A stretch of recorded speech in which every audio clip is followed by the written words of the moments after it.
Rahmanir Rahim. Amen. Alhamdulillahi Rabbil Alamin. Amen. Ar-Rahmanir Rahim. Amen. Maliki Yawmiddin. Amen. Iyyaka na'budu wa iyyaka nasta'in. Amen. Ihdina siratal mustaqim. Amen. Siratal ladzina an'amta alaihim. Amen. Ghayril maghdubi alaihim waladdallin. Amen. Amin. Wajabate Namo. biye juma ye Odo. biye lahoroma don ye Ali. bi do ka fusa ni do bɛɛ lajɛlen ye Kosɛbɛ. subahana wa taala a ye min ɲini an fɛ o de ye k'a fɔ ni juma do sera an ka ala kosuma an k'o caya Ali. an ka ala deli caya Kosɛbɛ. Wajabati Naamu. an ka jamana bɛ dekun min na dekun in dɔnnen bɛ ala ye bi juma yira an na an bɛ ala fo ka ala waleɲuman dɔn Ali. subhana wa taala ale min ye diɲɛ da ka lahara da Naamu. se bɛɛ lajɛlen bɛ ale ala de ye wa ko bɛɛ lajɛlen latigɛbaa ye ale ala de ye Ali. an bɛ kalo min na kalo belebeleba don O don dɛ. kalo lahɔrɔmaba don n'o ye arajaba kalo ye Ali. Wajabati nin kalo in na fɛn min ye an ka cibaa ye n'o y'an kuntigi ye Muhamadu wa Rasulullah sallallahu alaihi wa sallim ale de sana taamana fɛn min ye sankolo 7 ye a taamana ni ka taa ye Wajabati Naamu. fɛn min ye seli ye silamɛya jɔsenba don seli belebeleba min b'an bolo a dira kira ma nin kalo in de la wa fɛn min ye alisilamɛw ye nin kalo in jɔyɔrɔ ka b'u bolo sabula ala yɛrɛ de ko nin kalo in kɔnɔ n'i ye ko o ko kɛ ni koɲuman don ale y'a baraji kɛ 2 ye a y'a doublé nka n'i ye ko o ko kɛ ni kojugu don a ɲangata ala man kisira a y'o fana doublé o tuma ala man kisira an b'a ɲini alisilamɛw fɛ mali fanda 4 bɛɛ lajɛlen maliden bɛ diɲɛ yɔrɔ o yɔrɔ bɛɛ lajɛlen ka ŋaniyaw sira an ka ŋaniya kɛ kelen ye an ka dugawu kɛ jamana ye an ka dugawu don tɔɔrɔ min n'a dalen b'an ka jamana kan jamana burujabaw jamana jugu bamanjugu ani dandɛmɛwale tigilamaw an ka dugawu don k'a ɲini ala fɛ ala k'u kunda ka bɔ an kan minnu bɛ yen n'olu hakili yɛlɛmalen bɛ ka taa kojugu ma a bɛɛ lajɛlen farala ala de la se bɛ ala de ye ka nin bɛɛ lajɛlen kɛ maa ɲuman ye k'u tuubi an k'a ɲini ala ta ala fɛ se masa se bɛ ala min ye n'a bɛ se ka ko bɛɛ dilan miniti kelen an k'a ɲini alaba in fɛ a ka maa jugu ninnu a k'u ɲani ka bɔ an da la maa o maa bɛ yen n'o ye jamana kuntigi ye k'o bi mali dɛmɛ ala k'o ka fanga ji di maa o maa bɛ yen n'o bannen bɛ mali la dogo la kɛnɛ kan e b'a ɲini ka mali lajigi maa y'i lajigi ala k'i lajigi maa y'i tɔɔrɔ ala k'i tɔɔrɔ k'i daga ta ka bɔ anw da la Wajabate fɛn min ye an ka jamana ye jamana lahɔrɔmaba don sabula maa ɲuman caman b'an ka dugukolo sanfɛ dugukolo ye caman don an b'a ɲini ala ta ala fɛ a k'a ko maa ɲumanw bonya kama an'u barika kama jamana ye ala k'a basigi jamana ye ala k'a ɲɛtaa sabati ala k'an ka mali ala k'a bɔ nɔgɔ la ala ka basigi na maa o maa bɛ yen ni hami b'i la nin kalo in na a jira ala la ala de ye yɛlɛma masa ye o min ko n da ye baloko ye min ko n da ye jɔyɔrɔko ye min ko n da ye musoko ye min ko n da ye wariko ye nin bɛɛ b'a la o a bɛɛ jira ala la ala de b'a bɛɛ yɛlɛma wa nin kalo belebeleba in ala fonisire don o don nka nin kalo in de la ala fonisire kojugu n'i ye kelen ɲini a bɛ 2 d'i ma o tuma an ka ŋaniyaw siri an ka jɛ an ka ala deli min bɛ se k'a to an bɛɛ lajɛlen ka ɲini fɛ o ka sabati ala bolo Mamutu Kamara Jɛka pep k'a ka feerefɛnw lakodɔn Jɛka pep Allahumma salli ala nabi rahmati an ka daminɛ an na foli tan ni kɛ ka ɲɛsin dankɔrɔba in ma n'o ye El Hadji Mohamed Bajara belebele dalen bɛ Dugabugu ani kalandenw kɔni walaha b'u bolo u bɛ ka kala kɛ fɛn min kɔni ye kɔlɔsi a b'ale bolo a bɛ sigiri kɛ a bɛ ala deli jamana in bɛ suma cogo min an na foli tan ni d'a ma ne bɛ tɛgɛ don min bɔ ni sɛbɛn ye an ko min ma Nouvelle Horizon fasiriba n'o ye Mahamani Ture ye Mahamani Ture nin y'a ka sɛbɛn ye Mahamani Ture ko a ko fɛn min ye wulikajɔ ani cɛsiri jija ani baara min n'a kɛra Mali faamaw fɛ fɛn min kɔni ye wulikajɔ ni cɛsiri maa bɛ se k'a fɔ a bɛnna sababa ma sabula Faransi ka dagajugu n'ala ma ja kɛ e ko fɛn min ye Faransi ka denw yɛrɛ ye ko in nege bɔlen b'u la u yɛrɛ tɛna seli fɛn bɛɛ lajɛlen la ni ka taa n'u yɛrɛ ye wa sɛbɛnnikɛla ko a ko fɛn min ye Mali gouvernement ɲɛma Dr Choguel Kokala Mayiga kab'ale kɔni dara faama dunu fɔ ni wɔlɔsɔ ye Nations Unies ka lajɛba kɛnɛ kan o kɔni kɛra dagaba wuli ye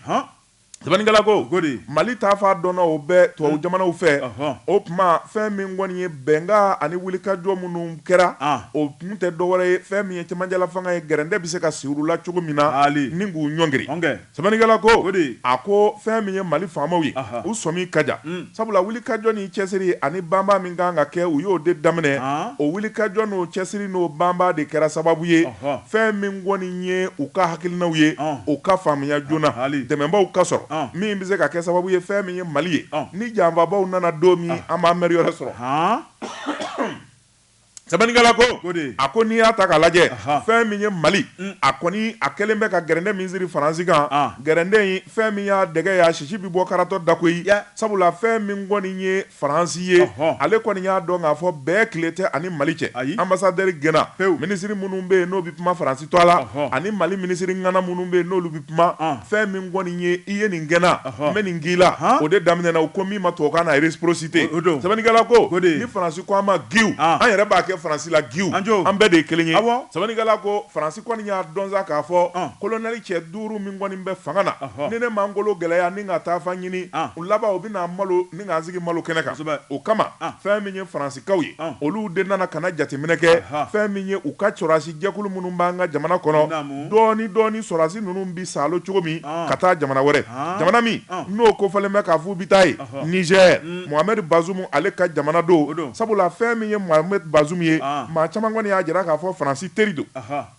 a ka ministre des affaires étrangères o bi bɔliko caman kɛ fɛn min ye Mali faamaw ye k'u tɛgɛlu ma ni ka kumajugu caman fɔ o kɛra sababu ye jamana yɛrɛ a gouvernement ye communiqué kɛ ka kangari da kɛ Mohamed Bazoum a n'a ka ministre des affaires étrangères ye Sabanigala ko Mohamed Bazoum Faransi den don Macron teri don n'a y'i ja a fɔ Florence Parly den don sabula fɛn min kɔni ye Faransi ye a bi fɛn o fɛn min fɔ n'a bi ŋuna ni fɛn o fɛn ye fɛn min ye Mohamed Bazoum ye a b'a bɛɛ lajɛlen de waleya nka waati laban in na Sabanigala ko fɛn min ye Mohamed Bazoum ye marifa cika mɛnna a yɛrɛ ka daga kɔnɔ min ɲɔgɔnna kɛra Guinée équatoriale ale ko a yɛrɛ ma porokoto de hali n'a y'a sɔrɔ a ye Faransi sɔrɔdasiw ta ni k'a yɛrɛ garde a tɛ si palais la bilen Sabanigala ko a sirannen de don fɔ ka taa fɔ k'a to ten sabula fɛn min kɔni ye farafinna tilebinyan jamanaw jamanadenw yɛrɛ de kali k'a don Faransi daga bɛ se ka ta ka bɔ an da la cogo min o tuma jamanakuntigi min n'i kunna ka di o tuma e b'i ka jamanadenw lamɛn i bɛ tugu kun bilenna kɔ n'i m'o kɛ n'i tugura Faransi kɔ k'i bɛ Faransi ka sira taama i laban i bɛ kɛ cɛ sonsorolon ye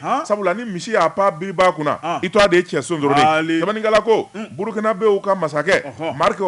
Christian Kabore ale kɔni y'i kuloma gɛlɛya o wolola min na o dɔnnen bɛ sɔrɔdasi jɛkulu nana fanga ta sabu dugudenw yɛrɛ de bɔra ka kule k'a jira k'a fɔ u tɛ Marc ka ko la sabula fɛn min ye Faransi o ka jɔn don Sabanigala ko a ko Europe tun b'a fɛ ka kunu ka bɔ sunɔgɔ la k'i bolo bɔ Faransi bolo nka a sumayana koyi sabula fɛn min ye jamana sɔrɔdasiw ni jamanadenw ye olu teliyara ma Mohamed Bazoum o ɲɔgɔnna de kundalen b'a kan o tuma a y'o ye fɛn min ye Faransi ye Florence Parly dɔgɔkun jan tɛmɛnen a ye wulikajɔ kɛ ka taa Niger a taara kun min na o de ye k'a fɔ ni Faransi y'a ka sɔrɔdasiw ta ka bɔ Gao u bɛ yɔrɔ min ma o ye Niger ye o tuma u taara o négociation de la Bazoum kɔni tora fila de la n ka sɔn wa n kana ba nka a sirannen bɛ fɔ ka taa fɔ k'a to ten a kɛra dɔnni dɔngoma ye fɛn min ye jamanadenw ye olu tɛ sɔn Faransi fana ka pression bɛ yen n'i y'a dɔn ka taa ɲɛfɛ i fa bi sa n'i y'a dɔn ka taa kɔfɛ i ba bi sa a dun dɔnbali tɛna to n'i y'a dɔn ka t'i kɛrɛ kan i yɛrɛ bi sa Mohamed Bazoum kɔnɔ ka na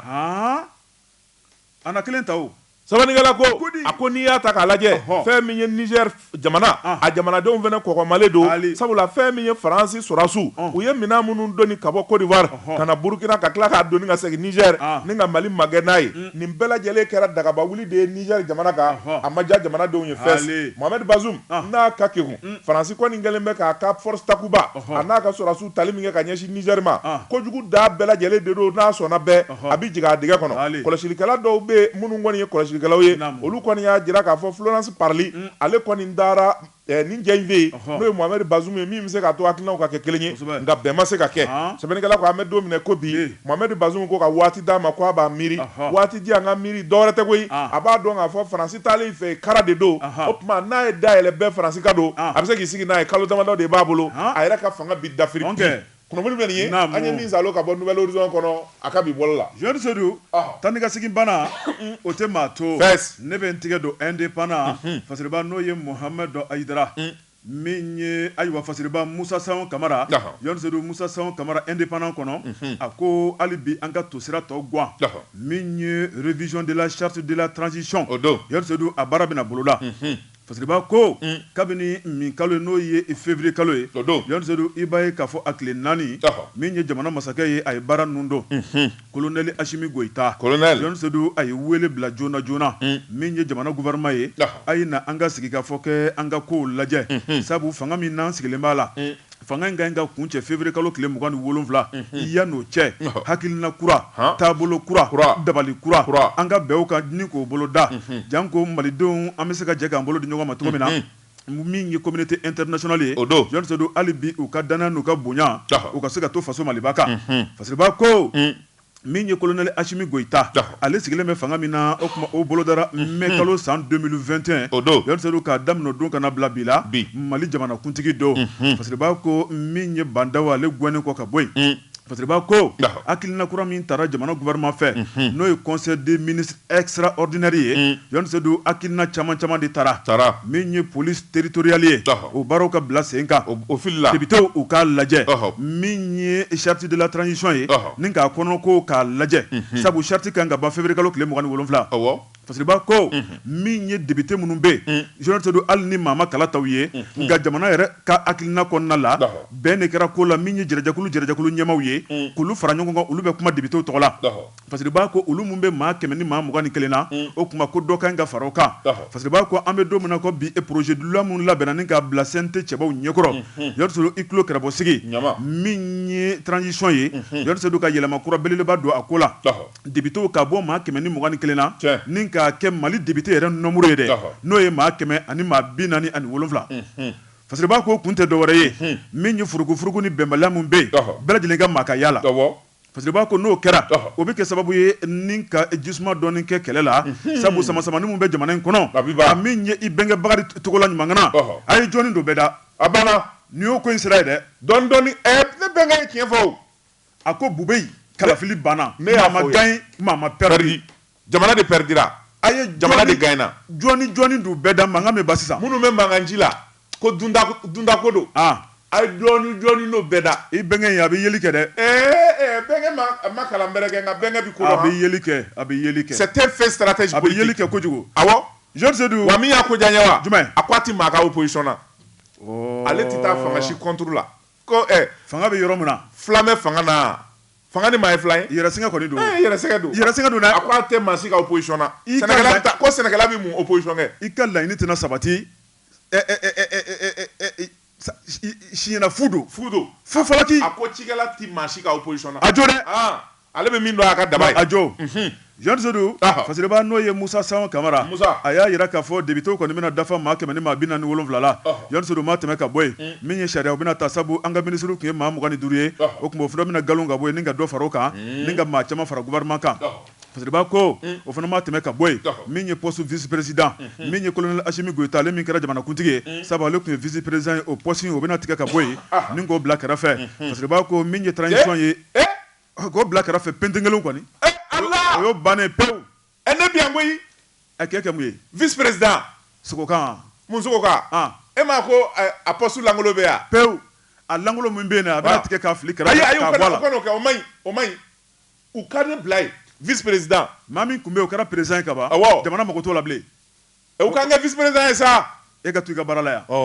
Musa Saon Kamara ko a ko di Yoni Seydou o fana ma tɛmɛ ka bɔ yen min kɔni ye transition ye a bɛna mɔnɔbɔ ka bɛn ni san joli ye u m'u da don o la sabu min ye assise national de la refondation ye o ye laɲini minnu kɛ o laɲini baaraw de bɛna lajɛ sabu sigikafɔ baara dɔ bɛ yen min ye an ka jamana ni CEDEAO ka taa bila Union africaine na ale ni diɲɛ seleke naani tɔw cɛ min y'o sigikafɔ ye k'o bɛ sɔn ka wolo fɛn caman na Yoni Seydou olu mana bɛn fɛn mun kan a dɔ bɛ dɔ la o de bɛ ta ni ka to bila CNT députés ɲɛkɔrɔ a ko min kɔni y'o bɛnkan baaraw ye o nun donna ka ban kabini février kalo tile 9 a ko siga kɔni tɛ min na dɔɔni o kibaruya o bɛna jɛnsɛn fasiriba ko a ko n'i y'a lajɛ min kɔni ye nin hakilina minnu taara ka bila CNT députés ɲɛkɔrɔ baara ninnu kan ka don février kalo tile 17 u bɛ bɛn nin hakilinaw kan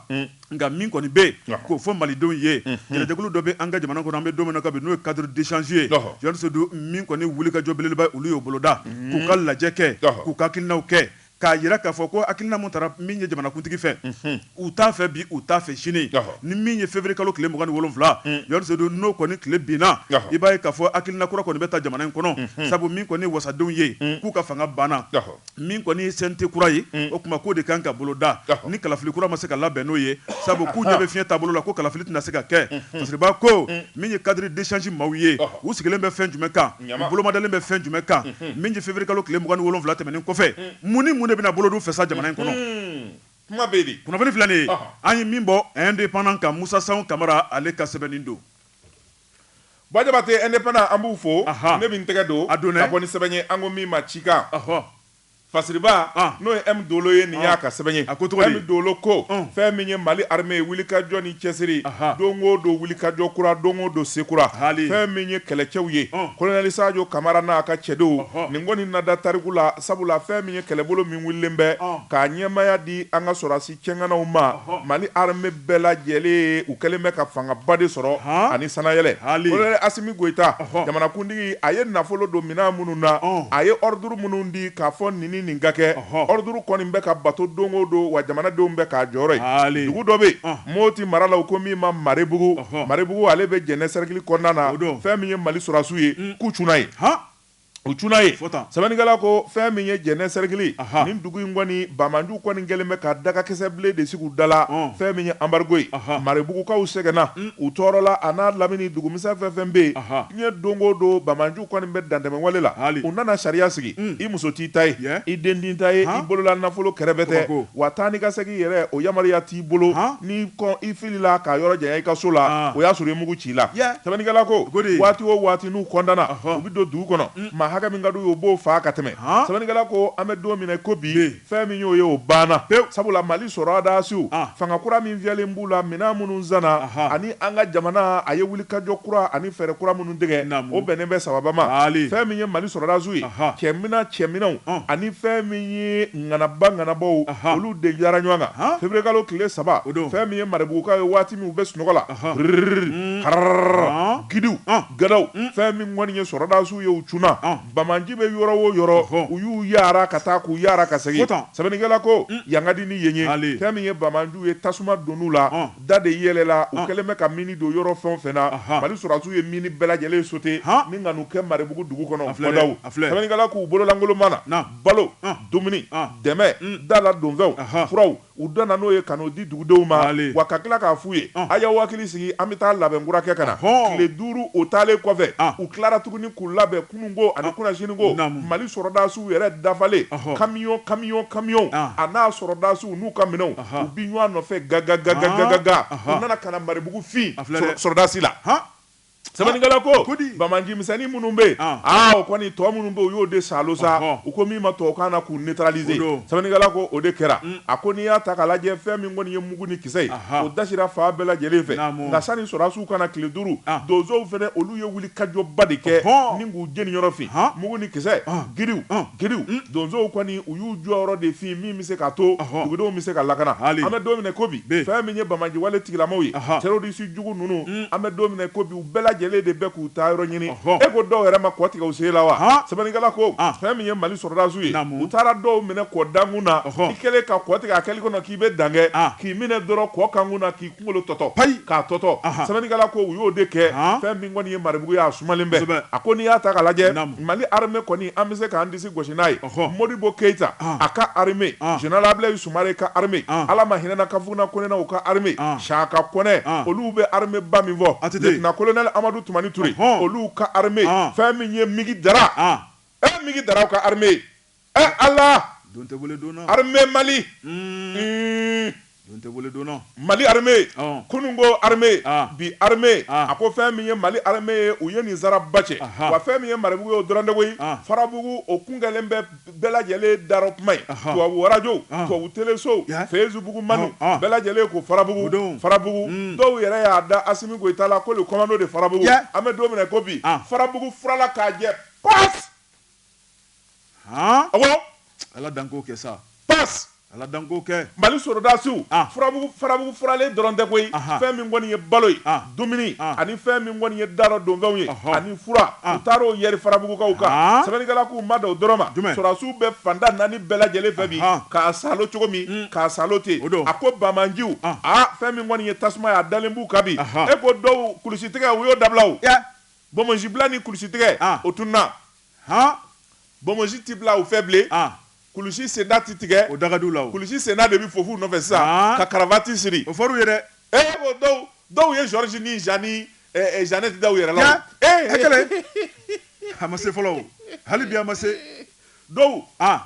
donsow ka baga kwalew dɔw y'olu siri u cɛ la ko min ye bidaya ye dɛ u donnen bɛ bidaya yɛrɛ la an bɛ don minɛ ko bi sabula fɛn min ye sɛbɛnbolow ye tafo ani fɛn min kɔni ye cɛlasirifɛnw ye o b'u cɛ la o kun tɛ dɔwɛrɛ ye n'u minɛ u b'a fɔ ne tɛ jadise koyi nka Mali armée ye nin bɛɛ lajɛlen kɔrɔ dɔn min tora sa o de ye k'a fɔ jamana population Bamanjuw kɛlen bɛ ka daga sigi yɔrɔ o yɔrɔ la a y'a dɛ a ka t'u kɔfɔ sɔrɔdasiw ye jango numéro labilalen bɛ maa o maa bɛ Bamanji jugu yɔrɔ dɔn a numéro in wele i k'u kofɔ o de fɔra dɛ kofɔ o tuma fɛn min ye sɔrɔdasiw ye u bɛ c'u kan kunnafoni filɛ nin ye an ye min zalo ka bɔ le cikan kɔnɔ a ka bi bɔli la Georges ne bɛ tigɛ don joona soir de Bamako wula n'o ye Umaru Ongoyiba Baru kolotigi ye Georges a ko min kɔni ye an ka jamana camancɛ bolo ye i b'a ye k'a fɔ min ye faama ye n'o ye Mali kɛlɛkɛcɛw journaliste u bɛ wulikajɔ ni baara ɲuman min na a ko u bɛ k'u ceko kɛ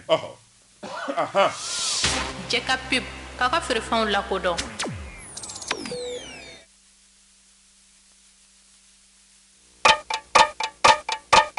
nɛgɛ kanɲɛ 12 sera Bamako k'a fɔ jiginɛw ka bonyamasegi bɛ aw ye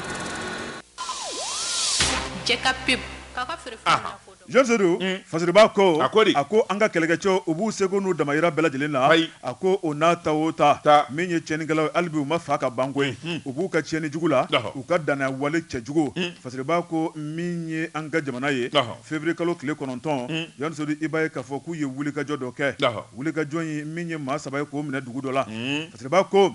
a ko min kɔni ye Janbakuru min ye Janbakuru ye Georges o bɛ kɔnɔ marabolo la i b'a ye k'a fɔ n'o ye an ka jamana camancɛ bolo ye parce que b'a ko Bamanju kɔni u filɛ ka na min ye jamakuluba ye Georges min ye marifa dagabana marifaw ye ka taa bila maramafɛn wɛrɛw la o bɛ u bolo u kɛlen k'u kari ka don dugu kɔnɔ dɔrɔn ɲininkali de daminɛna u donna dugu kɔnɔ tuma min na n'o ye Janbakuru ye u ko jɔn de bɛ ka anw kofɔ jɔn de bɛ k'an ka kunnafoni di armée ma jɔn de bɛ k'an ka kibaruya bɛɛ lajɛlen di armée ma o tuma an y'a mɛn k'a fɔ ko aw de bɛ k'an ka position di o tuma anw nana o kama o tuma min kɔni ye dugu kamalenw ye u bɛɛ min Georges u ɲɛnama ye maa min ye u sina ka maaw fara ɲɔgɔn kan ka cɛ duman 3 ta k'aw de don bisigi kɔni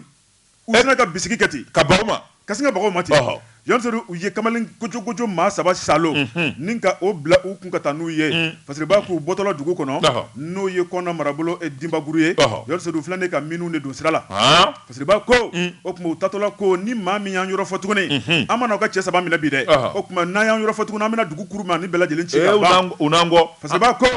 Georges u ye minnu don sira la u ko maa ti kocogo dɔn min ye dugudenw ye n'u ye kɛlɛkɛcɛw wele o tuma u natɔla ka don mini kɔnɔ parce que b'a ko min kɔni kɛlɛkɛcɛw ye sa u taara ni maa 3 min ye u y'a yira k'a fɔ siga kɔni tɛ min na ni maa 3 minɛ kun tɛ dɔwɛrɛ ye o tuma ko kɔngɔ de b'u la nafoloko de b'u la sabu n'i ye jateminɛ kɛ u ye maa dɔw minɛ ka tɛmɛ o maa minnu minɛna Georges min ye dugu dɔ la n'o ye Karu ka taa bila Dawutegele ni ka tila ka taa bila Gawo marabolo la Georges k'u y'a yira k'a fɔ ni o maaw ma bila o tuma min kɔni ye u n'u kantigɛ o tuma ko ka nafolo sara 2,000,000 ani 100,000 jazonw de don c'est des voleurs mɔgɔ min b'i ma ninnu kɔni ye jatɔw ni kakalaw de ye n'i ma ni saranti bila n'o minɛna o ka ɲi ka kɛ juma saraka ye kakalaw don Georges Fasiriba ko min ye ni tiɲɛnikɛla ninnu ye u y'u kɔ kɛ bɔ ye u y'a yira k'a fɔ tuguni Georges siga kɔni tɛ min na min kɔni dugudenw ye u ye balo minnu minɛ dugudenw na o tuma ko kɛlɛkɛcɛw y'u ka balo caman de minɛ o dimiya b'u la o tuma balo minnu minɛna u ka karibiranw ka taa bila u ka munitions la o tuma ko kɛlɛkɛcɛw y'o minɛli min kɛ ka sebaya sɔrɔ u kan o kamana guwan o sɔnja mun b'u la dɛ o tuma u nana kangari belebeleba de da ni dugu kofɔlen n'o ye Janbakuru ye Fasiriba ko a ko min kɔni ni Bamanci ninnu ye u y'a yira k'a fɔ cɛ 3 mun b'u bolo min kɔni sefa wari 2,200,000 ni 100,000 tuguni o tuma ko n'o sarala k'u bɛ bila n'o ma sara k'u b'u k'u sago ye dɛ Fasiriba ko a ko di yon sɔrɔ ni bɛɛ lajɛlen hakili bɛ ko la a ko siga kɔni tɛ min na min kɔni an ka kɛlɛkɛcɛ maa 9 ye ka taa bila civil maa 1 u ye bolo ta ka da kan min kɔni ye waati jan Fasiriba ko min kɔni ye février kalo tile 9 tɛmɛnen ye o kuma k'u y'ulu bila u y'ulu bila ni bila kan ye dɛ min ye sefa wari 2,200,000 ye dɛ ko ninnu ka dalaminɛkɛw ka slogan tɛ dɔwɛrɛ dɛ 2,500,000 tuguni n'u y'ale maa 1 minɛ 2,500,000 ka taa 2,500,000 ali maa 100 o ma 2,500,000 juru de b'olu la an ti da o ma o maa t'o ko cogo dɔn dɛ an bɛ diɲɛ de d'u ma Jansedu Fasiriba ko n'o ye Umaru Ongoyiba Baru kolontigi ko a ko min y'an ka kɛlɛkɛcɛw ye Jansedu siga kɔni tɛ min na u kan k'u teri kɛ dugudenw ye sabu dugudenw de b'u dogoyɔrɔ dɔn min ye sebaya belebeleba mun sɔrɔla jɔkun tɛmɛnen min ye carburant ka taa bila u ka mobiliw la a n'u bolominɛ tɔ armée o saloli mun kɛ dɛ o de kamanagan n'o dimiya bɛ u la o kɛra sababu ye dugudenw ka yirali sira kan min ye armée ye dɛ u kan ka kɛlɛbolo dɔ de wuli min bɛ dugudenw baro ɲɔgɔnya k'u kuma ɲɔgɔnya u ka baro k'u fɛ ka lavage de cerveau k'u la dɛ maa minnu ni maa minnu bɛ bamanciya wolo la dugu kɔnɔ dɛ u k'a bɛɛ tɔgɔ fɔ a n'u dogoyɔrɔ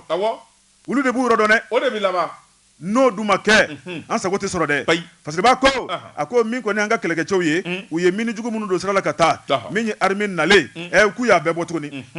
maa 1 ma jogin maa ni ma to a la min ye armée a bɛ k'u ɲini nin waati la u bɛ sanawo u bɛ dugu la wa armée kalenkan ye a ɲɛ n'u ɲɛ kɔni a da bɛ t'u la dɛ kunnafoni filɛ nin ye an ye min bɔ sɔrɔ de Bamako kɔnɔ Umaru Ongoyiba ale ka sɛbɛnni don Ba Jabate naamu n sɛbɛ bɛ n ka foroko ma ni jiriw m'a dɔn wa b'a dɔn fɛn min ye an ka jamanakuntigi président Asimi Goyita a ye sɛbɛn da Mali garde national kunun ko an tun b'a fɔ garde foroko foroko tɛ garde la bilen koyi garde bɛɛ lajɛlen kɔni ye ŋanabaden ye fɛn min ye gardiya y'a jalen bɛɛ Ba Jabate ni arajo baara yɛrɛ kanu tɛ n'a fɔra ne ka ɲɔgɔn ta finitigiw ka jalaw la gardiw ta in de ka di n ye o munna e ɲɛ t'u ka banfula la o de ka di c'est ce que j'aime i b'a sɔrɔ garde à défaut gendarmerie et olu fana ka bere ka ɲi dɛ les soldats de l'économie wa i b'a sɔrɔ olu ka bere fana ka di dɔ ye dɔɔni o de ka di ya o ka di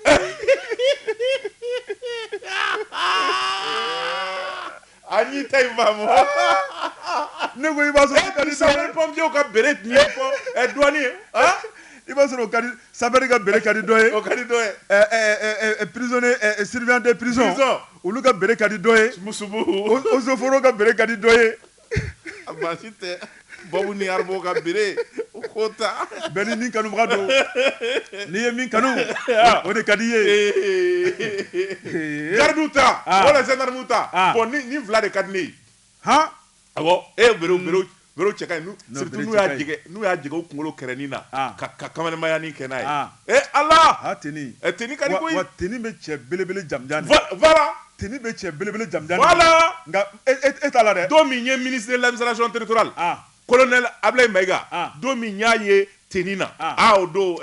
ne ko n ko wala commandant Baba Sise teni b'olu minɛ koyi ji jigin n'i ka ton na ne ko n ko ne ala k'an kɛ ni ɲɔgɔnna ye ala nka nin ye ɲɛnɛmagoro min kɛ école de gendarmerie la anw ye gendarmerie concours kɛ docteur dɔ bɛ yen o taara mètre d'anw disi la k'a da n kɔnɔ na k'a da n sen na ko disqualifié e kɔnɔ ka bon k'i ye to dun kojugu e ka taa ka bɔ yen o don ayi o don ne gwɛlɛnkala kun ka misɛn ne bamanan ta ɲɔgɔnna ayi bamanan disi de kun ka misɛn mais ne gwɛlɛnkala de kun ka misɛn kojugu a ko n'i ye sagadon fa doni na k'a da i kun e sen mi kari a ɲani ma koyi a ɲani ma mais bi gwɛlɛnkala in bonyana koyi n'o tɛ yɔrɔ sɔrɔ formation daminɛlen hinɛ tɛ yen makari tɛ yen e gwɛlɛnkala dun ka misɛn ne karisa den o tɛ yen fo dɔw bɛ joli fɔnɔ cɛkɛnɛ don dɛ sagadon falen fɛn min bɛ kilo 25 bɔ ka kulu yɛlɛ n'o ye e gɛlɛnkala ka misɛn ka ji gɛlɛnkala bɛ kari o tuma n'i bɛ médecin yɔrɔ dɔn taa wele k'a fɔ i ka enveloppe d'a ma a b'i ka hɛrɛ fɛ n'o tɛ bi ça ma sɔrɔ fɛn dɔ fɔra Ba Jabate a ko fɛn min ye colonel Asimi Goyita Mali sɔrɔdasiw ka ɲɛmaa don sabu chef suprême des armées a ko an bɛ don minɛ ko bi a ye sɛbɛn da garde national fɛn min ye gardiw ye u ka baara bolo u ka ɲɛmaaya siraw ka tila n'i y'a mɛn région militaire olu créera nka an bɛ don minɛ ko bi fɛn min ye région aérienne n y'a dɔn olu créera i b'o kalama nka fɛn min ye région garde o fana créera Asimi région garde bon sɔrɔsiw ka région ko in ne kɔni ma fɛn faamu la o an sigila an bɛ tunu kuma dɔ la o Mali région ye région kɔrɔlen o tɛ seegin ye wa dɔ farala kan na a bɛ 20 na sisan sisan région kura mun farala kan o région kɛra 20 ye a bɛ fo 20 na a région kɛra 20 ye bon sɔrɔsiw fana bɛ n'u ka région créer ne ma foyi faamu an bɛ to ka ɲagami dɛ 8e région 4e région Kati yɛrɛ ye combien région ye 3e région militaire bon c'est mélangé dans nos têtes an bɛ DIRPA directeur wele colonel Sulemani Danbele a kana région ko ninnu ɲɛfɔ an ye n'o tɛ an ma fɛn faamu han sɛbɛnnikɛla ko a ko n'i y'a ta k'a lajɛ fɛn min ye décret ye a taara Mali a gardiw k'a tila marabolo ani kɛlɛbolo ani sigidama région ni ɲɔgɔn cɛ a ko région garde numéro 1 i tulo ma jɔ o ye Kayi région Ɲɔnɔ région ani Kita région o bɛɛ lajɛlen faralen bɛ ɲɔgɔn kan olu ka poste de commandement o bɛ sigi Kayi o ka ɲi région garde numéro 2 o ye Mali a région minnu bɛ yen n'o ye Kulikoro Nara Doila o tuma olu ka poste de commandement o bɛ sigi Kulikoro kun k'o sigi Basabugu poste de commandement tɛ yan k'an bɛ Basabugu wa non mais n ko région ye Nara Kulikoro Doila k'an bɛ Doila k'an bɛ Nara k'an bɛ Kulikoro nka k'an tɛ Basabugu mais k'an place filo ye k'an place filɛ Yɔrɔsɔrɔ kana tile guwana sa mais k'an place filɛ Kalifabugu ni Basabugu ni ɲɔgɔn cɛ o bɛ jɔ ka ban don jumɛn fo ka kɛnɛba in bɛ yen ko kɛlɛkɛcɛw bɛ bila yen ka yɔrɔ kɔlɔsi u ka ciment d'an ma an yɛrɛ b'a jɔ ciment ni biriki an yɛrɛ b'a jɔ u kana ni nɛgɛ ni ciment ye anw yɛrɛ b'a jɔ aw jumɛn population kɛ Basabugu kaw population an bɛɛ b'a jɔ Kalifabugu Jɛdugu Njiba Daba Bosofala an bɛɛ bɛ taa k'an jɔ yen on fait la sécurité u bɛ n'a ye sɛbɛnnikɛla ko o bɛ jɔ Kulikoro n'o bɔra yen fɛn min ye région garde numéro 3 o bɛ sigi Sikaso mara kɔnɔna na Sikaso région Buguni ani Kucala région o poste de commandement bɛ sigi Sikaso dugu kɔnɔ fɛn min ye région garde numéro 4 o bɛ sigi fɛn min ye Segu mara Segu région ani San région o poste de commandement bɛ sigi Segu dugu kɔnɔ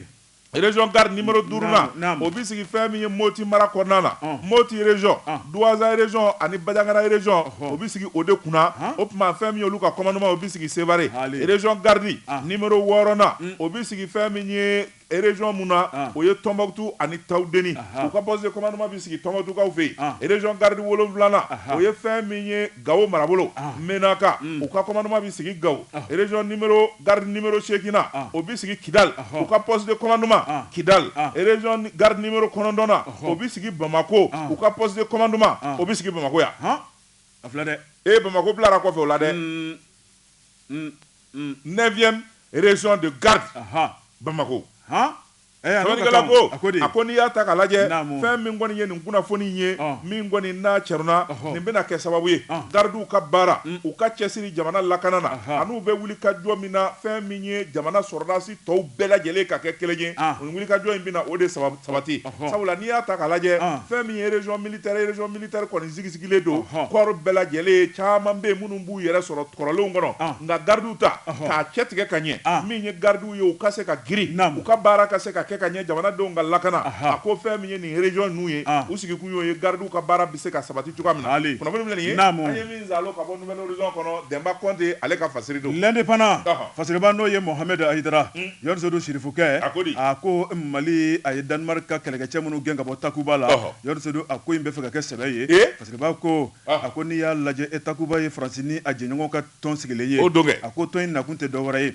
min ye u dɔngɔ n'u sago ye Yɔrisodu ni k'o bolo da an ka jamana in kɔnɔ a diyara ye a ma diya anw ye parce que b'a ko Danois ka kɛlɛkɛcɛ maa 100 ni kɔ min nana sarani ma kɛ Mali la u y'a kɛ yɛrɛsagokɛ ye parce que b'a ko yɛrɛsagokɛ mun tun bɛ kɛ kunun ani bi tile kelenw tɛ colonel Assimi Goïta a n'a jɛɲɔgɔnw ko ni jamana wɛrɛ b'a ta ka Mali sɛgɛrɛ Yɔrisodu a bɛ kɛ jɛlenya kɔnɔna la a bɛ kɛ bɛnkan kɔnɔna la an bɛɛ lajɛlen ka nafa bɛ se ka sɔrɔ min na mun na aw ka kɛlɛkɛcɛ bɛ na an ka jamana kɔnɔ ka sɔrɔ Mali gouvernement ta kalama a y'a ka koso ni kasaw cɛ Fasiriba ko min ye Danois ye u y'a yira k'a fɔ Mali ye min k'u la Yɔrisodu k'a bɛ tu kɔnɔ i b'a fɔ ko kilisi Fasiriba ko a ko san kɔnɔ Danois u bɛ nafolo kasabi caman ta ka di Mali ma nafolo in a bɛ yiriwa caman kɛ jamana in kɔnɔna la a ko n'a kuntala bɛ t'i jɔ min kɔni san 2023 2027 ye Fasiriba ko a ko projet caman bɛ Mali kɔnɔna la miliyari 100 miliyari 30 Dano b'o de ta k'o di Mali ma Fufalaki u y'a yira k'a fɔ k'u y'o fana jɔ k'u t'a di bilen 100 milliards de francs CFA ko miliyari joli miliyari 100 ani miliyari 30 Mali ni Danemark cɛ maa dɔn Faransi ye ko s'aw ma u bɛ taa ni wari ye u bolo de bɛ wari in kan bilen wari in kɔni a bouton tɛ piki bilen a tɛ di Mali ma o kɔni k'o banna a y'u deli koyi o banna dɛ a y'a bila job c'u ma anw bɛ Faransi de ko an tɛ Danemark ko sa Fasiriba ko u kana ni wari ye a ko siga kɔni tɛ min na min y'u ka premier ministre ye n'o ye muso ye min kɔni wulikajɔ ye ale de ye kunnafoni lase a y'a yira k'a fɔ ko Mali ye hakilina min ta k'ulu sɛgɛrɛ a bara ta k'u y'a mɛn u ɲɛ b'a la o tuma ko a ma digi u la nka k'u bɛ min fɔ digir'u la o filanin tɛrɛ de b'u ni Mali cɛ Yohane Seydou siga kɔni tɛ min na olu fana sa i ni Suwa ni Fati juru sara u tɛ ɲɔgɔn ye sira la anw ko a ye taa n'a ka sɔrɔdasiw ye a ye taa ni sɔrɔdasiw ye nka a bɛ dɛmɛ min kɛ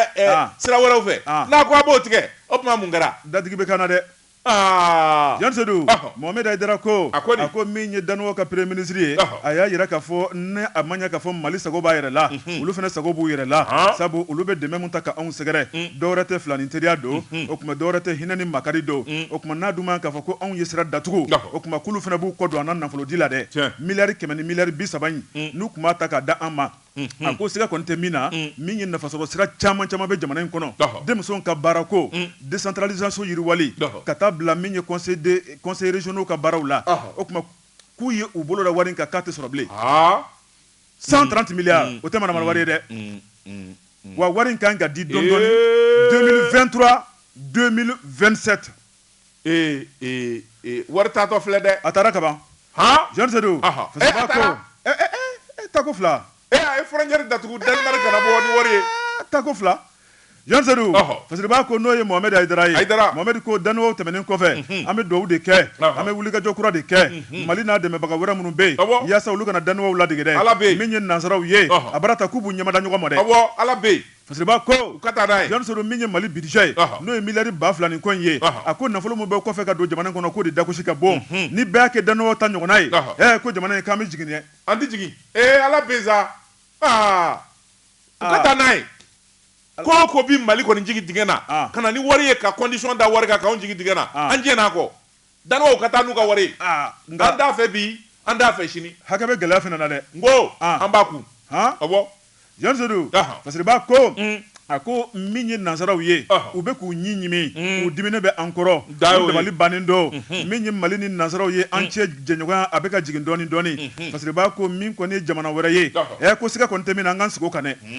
min ye Dano ye k'olu ladege Yohane Seydou Mali kɔni bɛna perdu nafolo kasabi caman de la nin waati kɔnɔnaw la Yohane Seydou min ye dancɛw datugulen Mali ka nafolo tɛ ka sɔrɔ maa minnu kan ka dɛmɛ k'an ye k'olu fana b'u bolo don ta kan ko nin bɛɛ lajɛlen ye bɛnbɛnbɛnw de ye janko hali bi ka fiɲɛ tigɛ an na kunnafoni filɛ nin ye an ye min bɔ indépendant kɔnɔ Mohamed Aidara ale ka sɛbɛnni don an ka taa dɛgɛ min o bɛ bɛn jɛ ka pub k'a ka feerefɛnw lakodɔn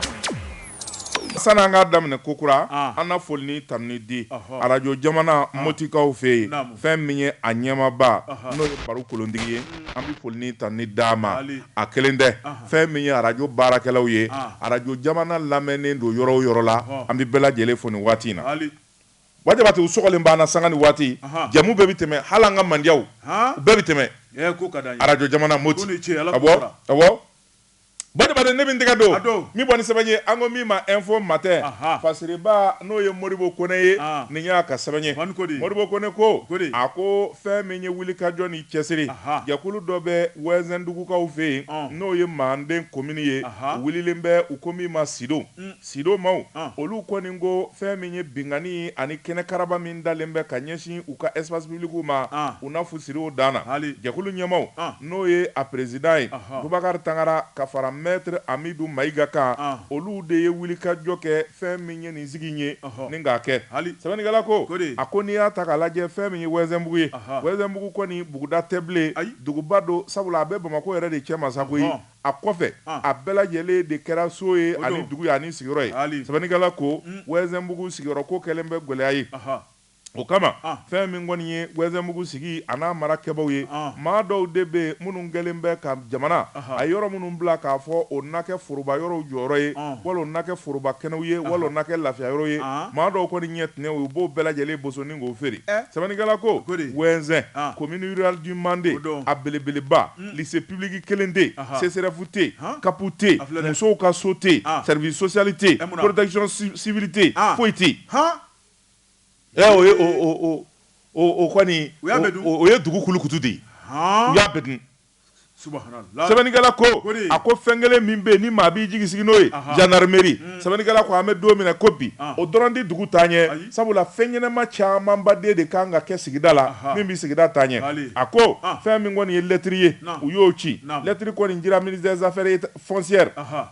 urbanisme ani l'habitat dugukolo ko to ye wa k'u ladɔnniya k'a fɔ olu ka wuli ka jɔ kɛ joona fɛn min kɔni ye ko in aw ka ɲɛɲini o yɔrɔnin bɛɛ direction nationale de l'urbanisme o wulila ka enquête kɛ enquête kɔni kɛlen u ka service min bɛ n'o ye DRU ye Kulikoro o kɔni nana ka na jateminɛ kɛ olu ka jateminɛ nana jira k'a fɔ espace vert min bilalen bɛ Wɛnzɛn k'a fɔ dugu ka yiriwa siraw don espace vert 36 nka 36 la 12 kɔni o bosonna ka ban jɔn ya dun kojugukɛlaw kɛ i n'a fɔ 4 bɛ yen u y'olu ta k'o bayɛlɛma k'o kɛ fɛn wɛrɛ ye k'o kɛ so ye 8 bɛ yen u y'olu kɛ ko wɛrɛ kɛ yɔrɔ ye n'u ma dɔ kɛ misiri ye u ye dɔ kɛ église ye wala u taara dɔw yɛlɛma ka kɛ ko wɛrɛ ye sɛbɛnnikɛla ko a ko fɛn min kɔni ye misiri place o dun bilalen bɛ église place bilalen bɛ u y'o bɛɛ feere k'o dun ka laban tuguni ka na espace vert ta ka ko yen sɛbɛnnikɛla ko a ko fɛn min kɔni ye jamana sariya ye o dɔnnen bɛ loi numéro 02/016 juin kalo tile 3 san 2002 wuli ka jɔ ni cɛsiri minnu kan ka kɛ min bɛ se k'a to fɛn min ye nin kow ye dugukolo ko ani espace vert ko a bɛɛ lajɛlen ɲɛfɔlen bɛ a sariyaw sɔsɔra espace vert fɛn o fɛn n'u bayɛlɛmana ka kɛ fɛn wɛrɛ ye sariya sɔsɔra a bɛɛ lajɛlen la fɛn min kɔni ye Amidu Mayiga ye a ko loi numéro 01/0077 18 juillet 2001 maître Amidu Mayiga ko o loi sɔsɔra règle dɔw fɛnɛ bɛ yen min bɛ sojɔ sariyaw fɔ loi numéro 2020/0031 PRM min dara fɛn min kɔni ye janvier kalo san 2020 o loi kɔni o sɔsɔra a ko n'i y'a ta k'a lajɛ fɛn min ye sɛgɛsɛgɛliw ani kɔlɔsi minnu kan ka kɛ enquête propriétés a ko wuli ka jɔ anu hakilina minnu dara k'o sɛbɛnw di olu kɔni dira mairie Wɛnzɛnbugu mairie fɛ a kɛra sariya sɔsɔ kɔnɔna na sɛbɛnnikɛla ko a ko n'i y'a ta k'a lajɛ laɲini min kɛra directeur régional d'urbanisme de l'habitat fɛ Kulikoro o ye k'a fɔ procès verbal min n'o kɛra maa minnu bɛ n'u kɔni bɛ nin ko ninnu na o tuma fɛn min kɔni ye u ka procès verbal ye a ka ta ka di procureur ma fɛn min kɔni ye kati procureur ye o k'u kiri sɛbɛnnikɛla ko a ko n'o tɛmɛna ka bɔ yen fɛn min kɔni ye wuli ka jɔ ka kɛ fɛn min ye dugutigiw ye mairie laadatigiw ani fɛn min ye sido tɔndenw fɛ min bɛ se k'a to fɛn min ye nin yɔrɔ kura minnu bɛ yen yɔrɔ minnu bɛ yen ni semakolu ma ban olu kɔni kan ka mara cogo min ni k'u lakana o fɛɛrɛw ka fɔ bɛnkan min mana sɔrɔ o bɛ taa da Kulikoro gouverneur ɲɛkɔrɔ o kɔni o b'o tɛgɛ sɛbɛnna bila o ko min ma approbation sɛbɛnnikɛla ko a ko maître Amidu Mayiga ka fara fɛn min kɔni ye a kuma ɲɔgɔn kan n'o ye Boubacar Tangara ye u kɔni d'a ma k'ani na nin jɛ fila kalika don fɛn min kɔni ye u ka sigida ye Wɛnzɛnbugu a bɛ se ka lakana cogo min a dugukolo ko kana kɛ bandɛmɛsira ye sɛbɛnnikɛla ko a ko u y'u bolo sin yɔrɔ o yɔrɔ dugudenw kɔni ani sigida mɔgɔw kɔni b'u kɔ wa u t'a fɛ ko ka bila ten minnu ye tiɲɛni ani nin dantɛmɛwale in kɛ u ni ɲangini min ka kan o ka da u kan sabula o de bi ko in bɛɛ lajɛlen ba kunnafoni filɛ nin ye an ye min alo ka bɔ info matin kɔnɔ Modibo Kone ale y'a fasiri Joseru ne bɛ tigɛ don a don journal aujourd'hui bi fasiriba n'o ye Elhaji Abe Aidara Sirifokɛ ko Joseru min ye tosira tɔ ye an k'o guwan o ka kɛ min ye Asegina ye Joseru min ye Asegina ɲɛmaayaso ye o kuma a kɛn bɛ ka wele bila maa 17 ma ne k'olu tigɛ ko ka bɔ baara la fasiriba ko nin tɛgɛ ko in nana nasira jumɛn kɔnɔ a ko n'i ye jateminɛ kɛ min ye Asegina n'o ye agence pour la sécurité de la navigation aérienne en Afrique ye Joseru i bɛ jateminɛ kɛ a bɛ farafinna min ye pankuru jigikɛnɛ ye i b'a ye k'a fɔ olu jɔyɔrɔ ka bon kosɛbɛ pankuru a bolili la Joseru min kɔni o baarakɛlaw ye an ka jamana in kɔnɔ maa 17 ye asegina ɲɛmɔgɔw kɛra sababu ye ni k'olu yɔlɔ ka bɔ baara la parce que b'a ko a ko min kɔni fɔlɔ n'o jara filanan bɛ kɛ parce que b'a ko min ye Famakan Sidibe ye Famakan Sidibe ale assistant météo ye o kuma asegina baarakɛla don yɔrɔ do ale kɔni wuli ka jɔ kɛ k'a yira k'a fɔ ko nin ko in tɛna bila ten koyi min kɔni a n'a jɛɲɔgɔnw ye u maa 17 u ka fara ɲɔgɔn kan sabu bilakun mun b'u la u ka ɲɛf'u ye dɔw yɛrɛ tɛ contrat mun b'u ni asegina ni ɲɔgɔn cɛ yɔrɔ do min ye contrat kɔni sina ka bama yɛlɛma ni k'u bɔ asegina ka bolo kan ka taa n'o ye Mali météo ka bolo kan o kuma n'o ye sariya kan sɔsɔ belebeleba ye parce que b'a ko a ko n'i jateminɛ kɛ min kɔni o sariya in o talen ka taa Mali météo la k'a yira k'a fɔ k'u ka sɛgɛnnafiɲɛ bɔ sira n'o ye retraite ye o kuma ni k'u tigɛ k'u ka bɔ baara la parce que b'a ko min kɔni ni maa 17 ye u y'u sigi k'a lajɛ bin kɛr'u kan nin tɛ Mali ka sariya ye nin t'an ka jamana ka taabolo ye n'a dun ma k'a fɔ ko bin kɛr'u ka kunfɔyɔrɔ b'u bolo min ye kiiritigɛlaw ye ka t'u ta n'o ye avocat ye u ka nin ko in k'a sɛgɛsɛgɛ k'a lajɛ n'a sɔrɔ u bɛ sariya kɔnɔ n'u tɛ sariya kɔnɔ min ye kiiritigɛlaw ni avocat y'a yira k'a fɔ u b'u ka sariya kɔnɔ k'u k'a ɲini fo u ka ɲini fɛn u k'a ɲini fo finibɔ fo nɛrɛbɔ parce que b'a ko min y'o wulikajɔ min kɛra yɔrɔ se do min kɔni kiiritigɛlaw ye sa u y'a sama k'a da tulu la k'a da jaba la k'a yira k'a fɔ min kɔni asegina ɲɛmaw ye u ye min ta ka ni maa 17 sɛgɛrɛ ko bingali kɛnɛ kan da don k'u ɲangila u ka nafolo mun bɛ banki kɔnɔ u bolo tɛ se ka ta ka da u kan dɛ wa min ye sefɔ wari miliyɔn 300 ye o de bɛ sara u ye 300 millions de francs CFA parce que b'a ko yɔrɔ se do min kɔni foro kɔni o natɔ dogi sara la min kɔni asegina ɲɛmaw ye yɔrɔ se do i b'a ye k'a fɔ u fana y'a samantan ye sabu min y'u ka kiiritigɛlaw ye olu fana wulikajɔ kɛ k'a yira k'a fɔ sariya mun bɔlen filɛ ne ka bin k'olu ka miliyɔn 300 sara a t'u bolo o kuma olu ye baara min kɛ k'a kɛra jɛlenya kɔnɔna la maa minnu bilala k'olu y'a lajɛ k'u ni bilali ka kan sabu k'u sera retraite ye parce que b'a ko a ko min ye asegina o ye retraite o ye san 60 ye min ye Mali météo ye o ye san 58 ye a ko k'u y'a lajɛ jamana yɛrɛ sɛbɛnfura minnu dilan n'o ye ministère des transports ye k'olu ma baara k'u kunfɛ parce que b'a ko maa minnu bilala ni diyagoya retraite la yɔrɔ sɔrɔ i tulo kɛrɛbɔsigi o de ye Famakan Sidibe assistant météo Alifaruku Mahmoud Maïga o bilara Yusuf Keita o fana ma tɛmɛ ka bɔ Cɛmɔgɔ Sangare Umar Kanute Fantamadi Doumbouya Tayiru Kulubali Mamadou Jakite o fana ma tɛmɛ ka bɔ Umar Goro Manju Maïga Mori Keita Nama Sukuna Drissa Konate Mamadou Bamba Mamadou Madi Keita Yon suru o kuma min ye ka a kuncɛ ni Alassane Kulubali ye ni maa ninnu de bilala o kuma yon suru an bɛ don min na ko B min kɔni kamanagan ni kɔnɔnafili dan ye Asegina ta ye o kuma ko n'a kun b'a dɔn a kun t'a kɛ kunnafoni filɛ nin ye an ye min bɔ aujourd'hui kɔnɔ Elhadji ABH ale ka sɛbɛnni don Jabate Deliko bila ka gɛlɛ don kelen ɲɛgan ye fiyewu min tɛgɛ don ka bɔ ni sɛbɛn ye an ko min ma Mali Tribune fasiriba n'o ye Sira Jara ye nin ye Sira Jara ka sɛbɛn ye Basira Kodi Sira Jara ko nin jɛ in nin jɛ in kɔni jogo a n'a ka dandɛmɛnko kɛ o kɛlen bɛ sababu ye fɛn min kɔni y'a Deliko ye ka dɛsɛlen bɛ k'o labila fo a ka furu yɛrɛ o taara kɔlɔlɔ fɛ sɛbɛnnikɛla ko cɛ in tɔgɔ de Ade o tɛna kɛ Adama Jara ye wa sabula ni jaralakaw tɛ maa ti nin kɛ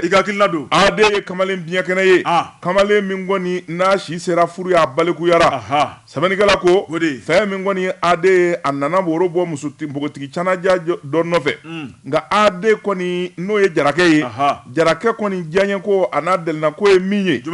furu kɛlen kɔ o ma se ka bɔ a la Jarakɛ kɔni fɛn min kɔni ye Damuta yɔrɔ Damuta so hôtel yen de y'ale ta yɔrɔ kɔrɔ ye a delilen b'o de la sɛbɛnnikɛla ko Ade n'o ye Jarakɛ ye Adama Jara nɔsara kɔni a ye npogotigi canaja min furu o tɔgɔ de ye Ise ye Ise kɔni ka furu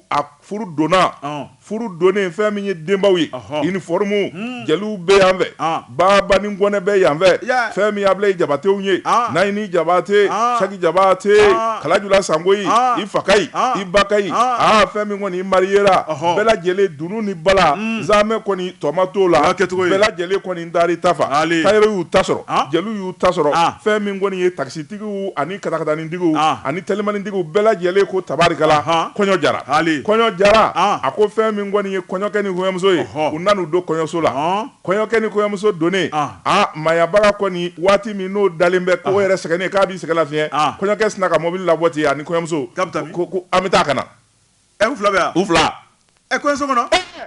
a bɛɛ bɛ kɛ Mali la yan dɛ k'an bɛ taa ka na an bɛ taa ka na teri minnu bɛ ani minnu bɛ da la olu kɔni kɔnɔ ko ci gɛlɛn ne bɛ carré kun na u bɛ t'o ɲɛnabɔ kɔɲɔkɛ n'o ye nɔsara ye jarakɛ yɔrɔ min n'a y'i ɲɛsin o ma kale a sina ka taa mobili jɔ hôtel da la ka taa chambre gérant ma ko heure 1 di yan subhanallah i b'a bɛɛ de mɛn jamana in kɔnɔ yan kɔɲɔkɛ a n'a ka kɔɲɔmuso n'a ka finijɛni bɛ ɲɔgɔn na ko heure 1 di yan kɔɲɔmuso kɔni fɛ fɛn min kɔni ye cɛ ye a bɛna surprise k'ale la i b'a sɔrɔ u ka lune de miel n'o ye kɔɲɔso ye o bɛna don hôtel de kɔnɔ heure 1 di yan cɛ fɛn min kɔni ye jarakɛ ye a donna ni muso ye karaw a ye da suwa heure 1 o tuma fɛn min kɔni ye hakili b'a tɔ faamuya a bɔlen a ko gérant ma ko anw taara han muso ko mun de kɛra a ko muso ma n'ale mana ya ko ale ti damu sɔrɔ han ɲɛnafin de b'a la yani ma kuntan dɛ ɲɛnafin ko ɲɛnafin tɛ don la ko kolangolo ka bɔ a ka so ka taa ye ko n'ale ma taa yen dɔrɔn ale ti lafiya sɔrɔ a ti damu sɔrɔ a ye kibiri ka gɛɲɛ di ani cɛ ka ɲi ka sɛbɛnnikɛla ko a ko muso kɔni kamana ganna su filanan a ye muso ta tuguni ka taa ye muso kɔni tugura a kɔ u bɛna waati min muso ko nin tɛ ko ye nin tɛ ko ye fɛn min kɔni ye kɔɲɔso ye u fasayana ɲɔgɔn na muso kɔni y'i muɲu sɛbɛnnikɛla ko fɛn min ye kuma ye a nana gan kɔɲɔso bɔra tile 15 fini bilara fɛn min ye jarakɛ ye a mako jɔ o jɔ a muso la hôtel a bɛ taa ye muso nana ka na kuma in kɔni fɔ a baw ye nin ko in kɔni gɛlɛyara u ko an na kuma n burankɛ fɛ kuma kɛra aden fɛ jarakɛ fɛ a m'a dabila a ko ni yen yɛrɛ de tɛ ale yɛrɛ ti damu sɔrɔ a tɛ yɛlɛma in sa a ka minɛnw ta a ka contrat dɔ signé u ka dɔ d'a ma a ka yɛlɛma in a ma ɲɛ min kɔ muso ko ne fana tɛ sunkuruba ye koyi o tuma fɛn min kɔni ye n'i ma ɲɛ a kɔ ne jɛnna a jo jarakɛ ko k'a da tulu la k'a da jaba la a sibo kɔni kɔnɔ si dilan kan a ko yen kɔni k'a t'a kɛ ye k'a ti damu sɔrɔ ye ko taa ka kɛ yɔrɔ dɔ in de la sɛbɛnnikɛla ko fɛn min kɔni ye kɛlɛ y'a nana wuli u ni ɲɔgɔn cɛ a b'a fɔ muso ye i bi ta muso b'a fɔ n ti ta a bɛ muso korondo dugula muso b'i fasaya n ti t'i nɔfɛ a ma ɲɛ min kɔ wa i ka minɛnw cɛ ka bɔ ka so a ye muso gɛn a ka taa a ye muso gɛn muso kɔni taara nin waati in na muso b'u ka so denfaw fana ni denbaw olu dusu ka teli olu ko ni an burankɛ ka nin kakalaya kɛse an ma nin ɲɔgɔn na ye o tuma furu ka dabila don o don tulo bɛ kalanso furu ma tɛmɛ kalo 5 kan ko furu dabilalen bɛ ka nin wari ba in bɔ a ko de ko a ti lafiya yɔrɔ a ka so munna a ma yɛlɛma in siɲɛ 1 muso de fana ko ale ti taa yɔrɔ dɔ in na